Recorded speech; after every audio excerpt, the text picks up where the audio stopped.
एक के बाद से एक बैटल के बाद फाइनली समय आ गया होता है कार्लोस लीग का फाइनल का।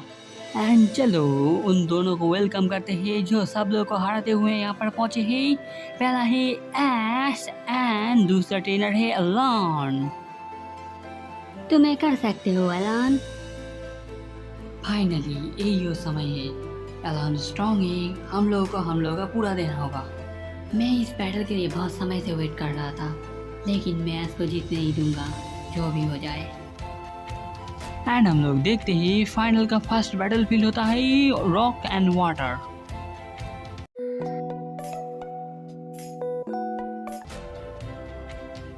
कार्लोस लीग का फाइनल चल रहा होता है, कौन आखिर में जीतने वाला है। एक ऐस होगा और एलन, एक हम लोग को जल्दी पता लगने वाला है। जब किसी एक ट्रेनर के 6 पोकेमॉन लड़ने की हालत में नहीं होंगे तब बैटल खत्म हो जाएगा। एंड जब किसी एक साइड के 3 पोकेमॉन हार जाएंगे तब बैटल फील्ड चेंज होगा। इसके बाद रेफरी पोकेमॉन बाहर निकलने का इशारा दे देते ही एंड ऐसा अपना पहला पोकेमॉन चुनता है, वो होता है पिकाचू। एंड इसके बाद एलन अपना पहला पोकेमॉन बाहर निकलता है, वो होता है टायरानोटॉर। बाहर आने के बाद हम लोग देखते हैं वो एक बहुत जोर से चीखता है एंड वहाँ पर सैंडस्टॉर्म शुरू हो जाता है। असल में टायरानोटॉर के पास एक स्किल है सैंडस्टॉर्म, जिसकी मदद से वो सैंडस्टॉर्म को क्रिएट करता है। इसके लिए बाकी लोग चिंतित होते हैं क्योंकि पिकाचू इसमें अच्छे से मूव एंड देख नहीं पाएगा, लेकिन साइना एंड बॉनी को ऐस के ऊपर पूरा भरोसा होता है। एंड बैटल शुरू करो, इसके लिए तैयार हो जाओ एलन। दिखा दो तुम क्या कर सकते हो। एंड बैटल शुरू होता है। पहले एलन टायरानोटॉर को डार्क पल्स इस्तेमाल करने को कहता है एंड एस पिकाचू जल्दी से डॉज करने को कहता है। पिकाचू डॉज कर देता है, वो अटैक करके पत्थर पे लगता है एंड हम लोग देखते हैं वो पूरा वो पत्थर टूट जाता है। उस पत्थर के टुकड़े पानी में आके गिरता है एंड एस नोटिस करता है कुछ। एंड एस पिकाचू को आयरन इस्तेमाल करने को कहता है पानी के ऊपर। चारों तरफ पानी उड़ने की वजह से हम लोग देखते हैं सैंडस्टॉर्म फाइनली रुक गया होता है। सारे स्टेडियम में पानी से भर जाता है एंड एस थंडर बोल्ट इस्तेमाल करने को कहता है। एलन सोयर क्लेमंट इस स्ट्रैटेजी को बहुत ज्यादा ग्रेट कहते हैं। हम लोगों ने जस्ट शुरू ही किया है इलेक्ट्रोबॉल। हम लोग देखते हैं टायरानोटॉर अभी भी उठ रहा होता है एंड इलेक्ट्रोबॉल उसकी तरफ जा रहा होता है। ये देखकर एलन स्ट्रेनर इस्तेमाल करने को कहता है एंड इलेक्ट्रोबॉल इससे रुक जाता है। इसके बाद जैसे समय बर्बाद ना करते हुए एलन उसके टेल से स्टोनेज को हिट करने को कहता है। इससे हम लोग देखते ही स्टोन छोटे छोटे टुकड़ों में बिखर जाता है एंड पिकाचू की तरफ जा रहा होता है जो अभी भी मिड एयर में होता है। ऐस भी नहीं रुकता एंड पिकाचू को आयरन टेल की मदद से उन अटैक को फिर से वापस भेजने को कहता है। पिकाचू अटैक को वापस भेजता है लेकिन इससे उसको ज़्यादा डैमेज नहीं हुआ होता है। एलन पिकाचू जब जमीन पर उतरे उसके ऊपर क्रच इस्तेमाल करने को कहता है। पिकाचू जमीन पर उतरता है एंड हम लोग देखते हैं टायरानोटॉर बहुत तेजी के साथ पिकाचू के पास पहुंच गया होता है। ये बहुत ज़्यादा क्लोज था लेकिन ऐसा आयरन टेल इस्तेमाल करने को कहता है।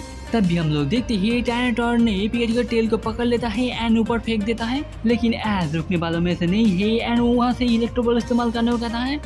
टायरानोटॉर इसके लिए बिल्कुल भी तैयार नहीं था एंड फाइनली ये अटैक आके टायरानोटॉर को लग गया होता है। इसके बाद हम लोग देखते हैं टायरानोटॉर और लड़ने की हालत में नहीं है। इसका मतलब कार्लोस लीग के फाइनल का पहला राउंड का विनर है पिकाचू। सब लोग बहुत ज़्यादा खुश होते हैं एंड एक्साइटेड भी। पहला राउंड ऐस जीत गया है, इसके मतलब वो ड्राइवर सीट में है। अगर वो और 5 जीत गया तब वो चैंपियन। सच में बहुत ज्यादा जोश में है सेमीफाइनल से। या मैं वापस नहीं आ सकता, मैंने बहुत कुछ खोया है मेरे जर्नी के निकलने के बाद। जब तक मैं उन सबको वापस नहीं ला पाता मुझे स्ट्रॉन्ग बनते रहना होगा। एलन, तुम कौन से फीलिंग को अपने अंदर ही दबाने की कोशिश कर रहे हो?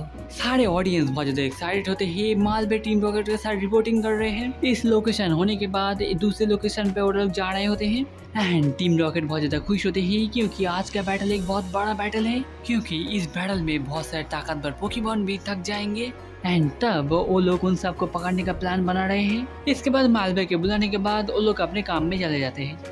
ऐस पिकाचू को ऑसम कहता है एंड अभी के लिए आराम करने को कहता है। इसके बाद ऐस अपना दूसरा पोकेमॉन बाहर निकलता है, वो होता है नॉयबर।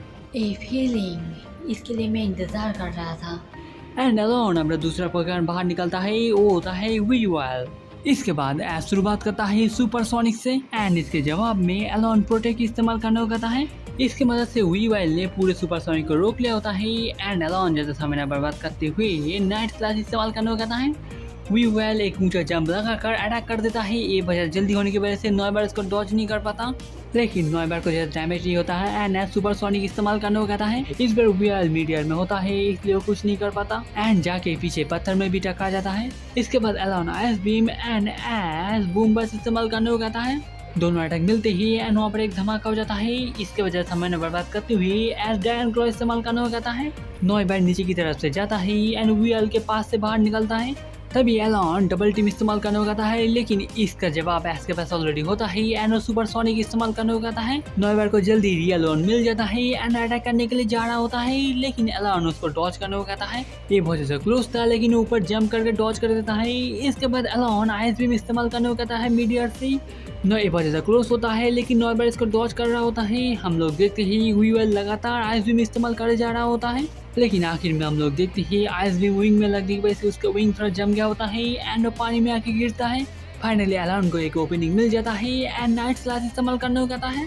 पानी के बीच से आके वीवेल ने अटैक कर दिया होता है एंड धुआंने के बाद हम लोग देखते ही नॉयबर लड़ने का हालत में नहीं है। इसका मतलब ये राउंड जीत गया है वीवेल। नॉयबर जल्दी कॉन्शियस में आ जाता है एंड हम लोग देखते ही हालूचा भी बाहर निकल के आता है एंड हालूचा नॉयबर को अच्छे से आराम करने को कहता है। इसके बाद एस डिसाइड करता है जो हालूचा को चुनेगा एंड एस का थर्ड पोकेमॉन होता है हालूचा। सब लोग थोड़ा चिंतित होते हैं क्योंकि सब लोग फिर से बराबरी पर आगे होते हैं। एस इस बैटल के लिए बहुत ज़्यादा जोश में होता है। ये देखकर एलन भी और भी ज़्यादा जोश में आ जाता है। इसके बाद एस हालूचा को कार्ट चॉप से शुरुआत करने को कहता है एंड एलन डॉज करने को कहता है। इन सब से वीवेल पहला डॉज करता है एंड इसके बाद हम लोग देखते ही हालूचा लगातार कार्ट चॉप इस्तेमाल करे जा रहा होता है, लेकिन वो हर एक को डॉज कर रहा होता है।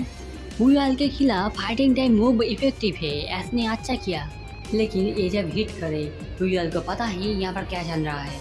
हालूचा कार्ट जब अभी भी इस्तेमाल कर रहा होता है एंड वीवेल अभी भी इसको डॉज कर रहा होता है। लड़ते लड़ते जब दोनों फाइनली वाटर में आगे होते ही तब हालूचा के पैर की तरफ आइस बीम इस्तेमाल करने को कहता है एलन। ये बहुत ज़्यादा क्लोज था लेकिन हम लोग देखते हैं हालूचा टाइम से जंप कर देता है एंड इससे बच जाता है एक आइस फील्ड। हाँ, इसके बाद एलन फिर से आइस बीम इस्तेमाल करने को कहता है, लेकिन एस हालूचा को वहाँ पर ही रहने को कहता है। हालूचा इस अटैक को ब्लॉक करता है एंड वो थोड़ा पीछे फिसल जाता है। तभी हम लोग देखते ही हालूचा असल में वार्म अप कर रहा था एंड उसका टेम्परेचर अब बढ़ रहा होता है। एलन पूरी तरह से समझ नहीं पाता एंड वो नाइट स्लैश इस्तेमाल करने को कहता है। एस अभी भी कुछ भी करने से मना करता है एंड हालूचा इस अटैक को भी रोकता है एंड हालूचा फिर से पीछे फिसल जाता है। वाह, वो आइस स्पेल को इस्तेमाल कर रहा है डैमेज को घटाने के लिए। इसके बाद एलन फिर से नाइट स्लैश इस्तेमाल करने को कहता है एंड एस हालूचा को वहाँ पर रहने को कहता है। ये अटैक और भी ज़्यादा स्ट्रॉन्ग होता है। हालूचा पीछे फिसल के जाता है। उसके बाद आइस खत्म होने की वजह से वो उड़ के जाके पीछे पत्थर के ऊपर गिरता है। वीवेल का लास्ट अटैक बहुत ज़्यादा स्ट्रॉन्ग था, इसलिए कमेंटेटर एंड ऑडियंस सोच रहे होते हैं हालूचा के लिए का इतना ही था, लेकिन धुआं उड़ने के बाद हम लोग देखते ही हालूचा भी खड़ा हुआ है एंड अब लड़ने के लिए वो पूरी तरह से तैयार होता है। हालूचा ओपोनेंट का अटैक लेकर स्ट्रॉन्गर एंड स्ट्रॉन्ग बनते रहता है। इससे केयरफुल एंड एलन, तुम्हारी जो मर्जी, नाइट स्लैश। एलन फिर से नाइट स्लैश इस्तेमाल करने को कहता है। वीवेल जब जंप करता है हालूचा भी जंप करता है, लेकिन हम लोग देखते ही हालूचा की स्पीड बहुत ज़्यादा होता है। वीवेल को समझने से पहले वो वीवेल को पकड़ता है या नीचे की तरफ फेंक देता है। उसके बाद खत्म करने के लिए एस हालूचा को फ्लाइंग प्रेस इस्तेमाल करने को कहता है एंड वीवेल इस अटैक से डॉज नहीं कर पाता। धुआं उड़ने के बाद हम लोग देखते ही वीवेल लड़ नहीं सकता। इसका मतलब हालूचा ये राउंड जीत गया है। हालूचा ग्रेट था। एस ने हालूचा के फाइटिंग स्टाइल को मैक्सिमम यूज किया। या हालूचा एस के ऊपर एंड एस हालूचा के ऊपर पूरी तरह से भरोसा करते हैं। एस के पास सच में कुछ अच्छे पोकेमॉन है। एलन, ये तुम कर सकते हो। इसके बाद एलन अपना थर्ड पोकेमॉन बाहर निकलता है। वो होता है एक बिशप एंड एस हालूचा को फोकस रहने को कहता है। एलन पहले थंडर वेव से शुरुआत करने को कहता है। ये बच्चा जल्दी होने की वजह से हालूचा इसको डॉज नहीं कर पाता। ये अटैक करके हालूचा को लग गया होता है एंड हम लोग देखते हैं इस अटैक का इफेक्ट इसके बाद भी दिख पा रहे होते हैं हम लोग एंड इसके ऊपर हालूचा लास्ट बैटल की वजह से थक गया होता है। इसके बाद एलन गिलेटिन एंड एस एक सीजर इस्तेमाल करने को कहते हैं।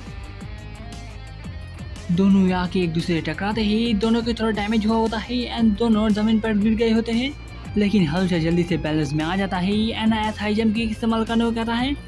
हाई जंप किक बहुत ज़्यादा क्लोज था, लेकिन हम लोग देखते हैं बिशप इसको डॉज कर देता है एंड हालूचा के जमीन पे टकराता है। इस तरह से उसको खुद को ही चोट लगती है एलन के पास फाइनली एक ओपनिंग होता है। जैसे समय न बर्बाद करते हुए फिर से गिलेटिन इस्तेमाल करना हो जाता है। पैर में चोट लगने की वजह से हलचल उसको डॉज नहीं कर पाता एंड ये अटैक लग गया होता है। इसके बाद हम लोग देखते ही हलचल लड़ नहीं सकता, इसका मतलब बिशप विनर है। उन लोगों को लगा था ऐसा एडवांटेज में रह पाएगा, लेकिन एलन ने फिर से बराबर कर दिया। तुमने बहुत ज़्यादा अच्छा किया हलूजा, आप थोड़ा आराम करो। एस के खिलाफ बैटल करने में बहुत ज़्यादा मज़ा है। मुझे याद नहीं है बैटल के दौरान मैंने कब इतना ज़्यादा मज़ा किया था। इसकी वजह से मुझे टाइम का भी बिल्कुल पता नहीं चल रहा है। इसके बाद एलन अपने fourth Pokemon unpleasant and S अपने फोर्थ पोकेमॉन टेनरफ्लेम को बाहर निकलता है। हम लोग देखते ही एलन अपने fourth Pokemon unpleasant and S अपने फोर्थ पोकेमॉन टेनरफ्लेम को बाहर निकलता है। दोनों ही उड़ने वाले पोकेमॉन है, इसका मतलब एक फ्लाइंग मुकाबला होने वाला है। हम लोग देखते ही दोनों ही बहुत तेजी के साथ ऊपर जा रहे होते हैं। उसके बाद वो दोनों ही नीचे आ रहे होते हैं एंड जमीन के पूरे पास से वो लोग हट जाते हैं। वो दोनों एक दूसरे को टेस्ट कर रहे होते हैं। इसके बाद वो लोग ज्यादा देर नहीं रुकते एंड स्टील विंग से दोनों ही शुरुआत करते हैं। दोनों आके एक दूसरे टकराते ही एंड हम लोग देखते ही वहाँ पर एक बहुत बड़ा धमाका हो जाता है, लेकिन दोनों को ज्यादा चोट नहीं आई है। इसके बाद एस जल्दी से टेनरफ्लेम को फ्लेम चार्ज इस्तेमाल करने हो जाता है। टेनरफ्लेम बहुत तेजी के साथ ऊपर जा रहा होता है, तब एलन स्काई अटैक इस्तेमाल करने हो जाता है। दोनों ही बहुत तेजी से उड़ रहे होते हैं और एक दूसरे के ऊपर अटैक कर जा रहे होते हैं। ये अटैक खत्म होने के बाद एलन जल्दी से एयर स्लैश इस्तेमाल करने हो जाता है। अनफ्रेजन लगातार एयर स्लैश इस्तेमाल कर जा रहा होता है, लेकिन टेनरफ्लेम हर एक को जल्दी से डॉज करने की कोशिश कर रहा होता है। लेकिन आखिर में हम लोग देखते ही टेनरफ्लेम को आके कुछ लग गए होते हैं। टेनरफ्लेम नीचे गिर रहा होता है, तब एस फ्लेम चार्ज की मदद से उसका स्पीड बढ़ाने को कहता है। एलन अनप्लेजेंट को डॉज करने को कहता है, लेकिन अटैक थोड़ा सा लग गया होता है। इसके बाद एलन फिर से स्काई अटैक इस्तेमाल करने को कहता है। वो बहुत तेजी से पास आ रहा होता है। ये देखने के बाद एस ब्रेव बर्ड इस्तेमाल करने को कहता है एंड फाइनली दोनों आके एक दूसरे से टकरा जाते हैं। पूरा स्टेडियम धुएं से भर गया होता है। सब लोग इंतजार कर रहे होते हैं देखने के लिए कौन जीता है एंड तब हम लोग देखते हैं दोनों लड़ने की हालत में नहीं है। इसका मतलब एक ड्रॉ है। दोनों ही साइड में 3 पोकेमॉन लड़ने की हालत में नहीं है। इसका मतलब बैटलफील्ड चेंज करने का समय आ चुका है। 3 वर्सेस 3, इसका मतलब फाइनल मैच बहुत ज़्यादा क्लोज होगा। ये बहुत ज़्यादा मुश्किल हो सकता है। इस वक्त एक छोटी सी गलती भी बहुत भारी पड़ सकती है। या मैं ऑडियंस में हूँ, लेकिन मैं तब भी नर्वस हूँ। मुझे नहीं पता तुम लोगों को पता है क्या नहीं, लेकिन एस ने कभी एलन को नहीं हराया है। एलन का सच में इतना स्ट्रांग है? वो पास का एस है, अभी का एस वो वाले एस से बहुत ज़्यादा स्ट्रांग है। और 3 पोकेमॉन बचे हैं। यस, मेरे पास मेरा पूरा टीम है एंड तुम सबको पता है मैं तुम्हारे साथ हूँ। एलन, चलो इसको आखिर तक एंजॉय करें। क्या कॉम्पिटिटर है? उसका एक्सप्रेशन देखने के बाद लगता है जैसे मुझे मेरा सब कुछ लगा के लड़ना है, इसलिए एस के साथ लड़ने के लिए मैं इतना फोकस था। ये देखो, वो स्माइल कर रहा है। मैंने इससे पहले उसको नहीं देखा था। रियली अच्छी बात है। फाइनल क्लाइमैक्स जल्दी आने वाला है। तब सब लोग, मेरा मतलब सभी लोग, सारी दुनिया से उनकी आंखें लूमस सिटी के ऊपर होगी। इसके बाद नेक्स्ट स्टेडियम आ चुका होता है, वो होता है ग्रास फील्ड। इसके बाद हम लोग देखते हैं एस पिकाचू को फिर से चुनता है एंड एलन चुनता है मेटाक्रॉस को। इसके बाद बैटल फिर से शुरू होता है एंड एस पिकाचू को थंडरबोल्ट से शुरुआत करने को कहता है। ये देखने के बाद एलन जल्दी से एजिलिटी इस्तेमाल करने को कहता है एंड इसकी मदद से मेटाक्रॉस इसको डॉज कर देता है। हम लोग देखते हैं वो बहुत जल्दी से पिकाचू के पीछे आ जाता है। एजिलिटी की वजह से मेटाक्रॉस का स्पीड बहुत ज़्यादा बढ़ गया होता है। एस पिकाचू को जल्दी से हटने को कहता है एंड एलन पिकाचू के पास आने को कहता है। पिकाचू बचने की कोशिश कर रहा होता है, लेकिन उसकी स्पीड के सामने नहीं टिक पा रहा होता है। इसके बाद एलन मिडल क्लॉ इस्तेमाल करने को कहता है। ये बहुत ज़्यादा क्लोज था, इसलिए पिकाचू पूरी तरह से डॉज नहीं कर पाता। इसके बाद एलन ज़्यादा समय न बर्बाद करते हुए रॉक स्लाइड इस्तेमाल करने को कहता है एंड पिकाचू के डॉज करने से पहले एक एक करके सारे पत्थर पिकाचू के ऊपर गिरने लगते हैं। वहाँ पर एक पत्थर का ढेर बन जाता है। तभी हम लोग देखते हैं एक पत्थर हिल रहा होता है एंड पिकाचू बाहर निकल के आता है, लेकिन उसको बहुत ज़्यादा चोट लगी होती है। ऐसे देख के खुश होता है, लेकिन एलन समय बर्बाद नहीं करता एंड मीटर स्नैप से इस्तेमाल करने को कहता है। ये अटैक बहुत जल्दी रेडी हो जाता है एंड आके पिकाचू को लग गया होता है। वो दोनों जाकर जमीन पे टकराते ही एंड पिकाचू धुएं के अंदर होता है। मेटाक्रॉस बाहर निकल के आता है। सब लोग इंतजार कर रहे होते हैं देखने के लिए अब यहाँ पर क्या होने वाला है। हम लोग देखते ही पिकाचू भी हारा नहीं है, लेकिन उसको बहुत ज़्यादा चोट लगी है। एलन फिर से बिल्कुल भी समय देना नहीं चाहता एंड फिर से मीटर स्नैप से इस्तेमाल करने को कहता है। Come on Pikachu, electro ball. हम लोग देखते हैं पिकाचू फाइनली उड़ जाता है एंड इलेक्ट्रो बॉल इस्तेमाल कर देता है। मीडिया स्नैप में बहुत ज़्यादा मैग्नेटिक एनर्जी था, इसलिए इलेक्ट्रो बॉल लगने की वजह से वहाँ पर एक बहुत बड़ा धमाका हो जाता है। एस को फाइनली एक मौका मिल जाता है एंड वो पिकाचू को उसके ऊपर जंप करने को कहता है एंड पिकाचू उसके सर के ऊपर आ जाता है। एलॉन समझ जाता है वो लोग क्या करना चाहते हैं, इसलिए वो जल्दी से पिकाचू को उतरने को कहता है। मेटाक्रॉस बहुत जोर से हिल रहा होता है इधर उधर उसको गिराने के लिए एंड एस पिकाचू को थंडर बोल्ट इस्तेमाल करने को कहता है पूरी ताकत से। सब लोग की नज़र इस बैटल पे होती है, कौन पहले हार मानेगा, मेटाक्रॉस और पिकाचू। पिकाचू अभी भी थंडर बोल्ट इस्तेमाल कर रहा है एंड हम लोग देखते हैं मेटाक्रॉस आज ज़्यादा हिल नहीं पा रहा होता है। Come on Metagross. एंड हम लोग देखते हैं मेटाक्रॉस एक बार फिर से उठता है एंड अपनी पूरी ताकत लगा देता है। हम लोग देखते हैं पिकाचू अब हवा में होता है लेकिन मेटाक्रॉस भी बहुत ज़्यादा थक गया होता है। हम लोग देखते ही ऐसे ज़्यादा समय बर्बाद नहीं करता एंड वहाँ से आयरन टेल इस्तेमाल करने को कहता है। मेटाक्रॉस ये अटैक लेता नहीं था एंड ये अटैक आगे लग गया होता है। धुआं उड़ने के बाद हम लोग देखते ही मेटाक्रॉस अब लड़ नहीं सकता, इसका मतलब ये राउंड जीत गया है पिकाचू। सारे कमेंटेटर एंड ऑडियंस सरप्राइज होते हैं जो कैसे पिकाचू हारते हारते जीत गया है ये बैटल। नाउ ये 3 वर्सेस 2 है। एस फिर से लीड में आ गया लेकिन वो एलॉन के खिलाफ है, उसको फोकस रहना होगा एंड पिकाचू ने ऑलरेडी बहुत सारा डैमेज लिया है। क्या सरप्राइज था। ये खत्म नहीं हुआ जब तक कि पूरी तरह से खत्म नहीं हुआ। मुझे लग रहा है एस अभी भी जीत सकता है। यस हे टाइम आउट। अगर ये मैटर नहीं करता कौन जीतता है सो मैं सिंपली ड्रॉप के लिए चीयर कर रहा हूँ। एलॉन मेटाक्रॉस को अंदर ले लेता है एंड अपना 6 पोकेमॉन को बाहर निकलता है, वो होता है चार्जर्ड।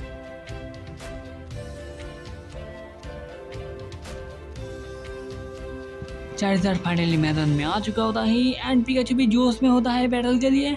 इसके बाद एस पिकाचू को शुरुआत करने को कहता है क्विक अटैक से एंड बहुत जल्दी होने की वजह से चार्जर्ड इसको डॉज नहीं कर पाता। इसके बाद एस भी ज़्यादा समय बर्बाद नहीं करता एंड पिकाचू को थंडर बोल्ट इस्तेमाल करने को कहता है। इसी के साथ ये वाला एपिसोड खत्म होता है। कार्लोस ली का फाइनल अगला एपिसोड में जारी रहेगा। अगला एपिसोड जल्दी आएगा। बाय।